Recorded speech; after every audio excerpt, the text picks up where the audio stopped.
மயக்கம் தலைக்கேறுவதால் உருவான சுணக்கத்திற்கு விடை கிட்டாது.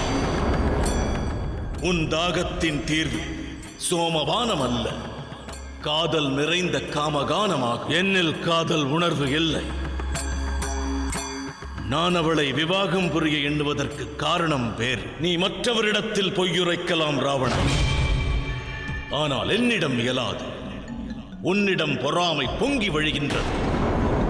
காரணம், சீத்தை ராமனை போற்றுகிறாள், தெய்வம் என வணங்குகிறாள். ராமனிடத்தில் அவள் வெளிப்படுத்தும் காதலை எப்பாடுபட்டாவது உனதாக்க துடிக்கின்றாள். கனிவு நிறைந்த அக்காதலை சீத்தையை தவிர அகிலத்தில் மற்ற நங்கைகளால் வெளிப்படுத்த இயலாதென்பதை நீ நன்கறிவாய். மண்டோதரி உட்பட அகிலத்து நங்கைகள் அனைவரும் அத்திறன் அற்றவர்கள். நிறுத்து, நிறுத்து உன் உரையை. போதும், நிறுத்து.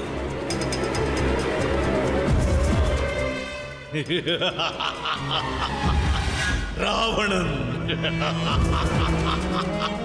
லங்காதிபதி,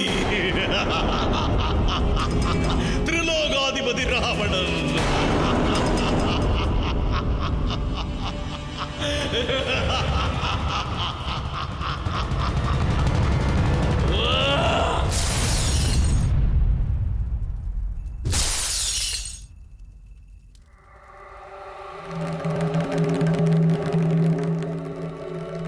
என்னாதர் ஸ்ரீராமர், என்னவர் ஸ்ரீராமர், என் தெய்வம் அவர். என்னாதர் ஸ்ரீராமர், என் தெய்வம் ஸ்ரீராமர்.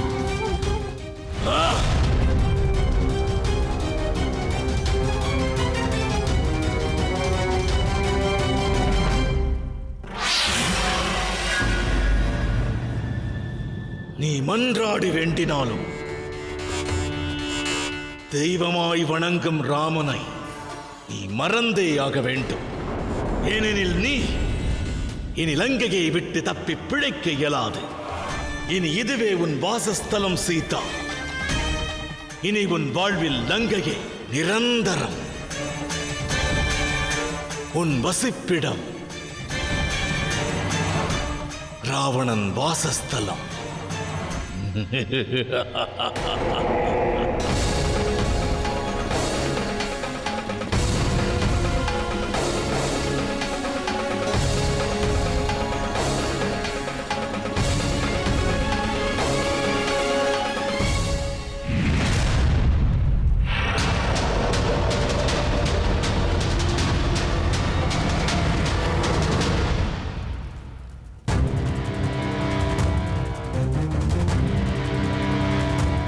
இனி உன்னை யார் காப்பாற்றுவார்கள் சீதா?